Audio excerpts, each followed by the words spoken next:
waxaa jira intii aanu hawsha ku jirnay maalmahan dad lacag noogu shubay account-nada oo noo soo dhiibay dadkaas waxa ugu horeeya $5,000 oo ay bixisay iskaashatada gaadiidka dalmar ilaahay xasanaadkooda ha badiyo mu'assasatu al-irshaad oo ingiriiska degan $4,100 ayay noo soo direen jaaliyadda waqooyiga Denmark Aarhus $3,000 waxay u soo wakiisheen wabka Puntland oo noogu shubay isaguna account-ka Aamina Aadan Camay iyo walaasheed Xaawo Aadan Camay oo gaalkacyo jooga ayagana lacag loo soo wakiisho dad u soo dhiibeen $3,000 account-ka noogu shubeen Faadumo Diiriye oo iyaduna joogta Gothenburg ayaday kulay midha dad kale ay wakiil ka tahay $1,500 sheekhan Sheekh Daahir bay noogu soo hagaajiyeen account-ka noogu dhacday qof muxsina oo magaalada Boosaaso jooga oo magaciisa qariyay $2,000 ayuu account-ka noogu shubay nin la yiraahdo Jaamac Faarax oo Linköping meel yiraahdo Sweden jooga $300 buu noo soo diray account-ka noogu dhacday Umu Ayub oo ka wakiil ah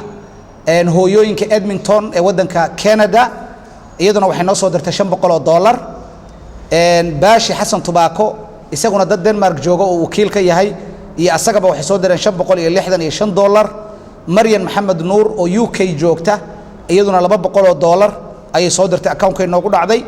Cabdirasaaq Maxamed Cabdi oo Mareykanka jooga isaguna $100 buu nooga soo diray Mareykan account-ka noogu dhacday Xaliimo Yuusuf Mahad iyo gabdho UK jooga oo ay wakiil ka tahay $550 bay iyaguna noo soo direen Sheekh Axmed Yuusuf Daad bay noogu soo hagaajiyeen account-ka noogu dhacday gabadha u dambaysa waxay sheegtay in ilma ka xanuunsan yihiin ilmahaas waxaan Ilaahay uga baryaynaa caafimaad degdeg ah inuu Ilaahay siiyo subxaanahu wa ta'ala dadka xoolaha la baxayna meeshay ka bixiyeen wax ka fiican Allah ugu bedelo miisaankooda xasanaadka Allah ugu kordhiyo Ilaahay jannada firdawsaha ka waraabiyo Ilaahay muraadkooda macsi lahayn ha u sahlo inta waxa dheer cid alla cidii lacag noo soo dirtay oo dadka guduhu ugu muhiimsan yihiin khaasatan reer Boosaaso oo 3 senti u yarayd $1,000 u badnayd Ilaahay waxaan uga baryaynaa miisaanka xasanaadka inuu ugu daro labadii shirkadood oo hormuudka u noqday gurmadkan abaaraha shirkadda Golis oo $20,000 na siisay iyo shirkadda Tawfiiq oo $12,500 na anaga noo dhiibtay isla markiina gudoomiyaha guddiga qaxootiga Sheekh Axmed u dhiibtay $2,500 Ilaahay miisaanka xasanaadka ha ugu daro jannada firdawsa Allah ka waraabiyo halkaas hawlgalku maraya waxaan leenahay hawl kamal daale wali waa hogadi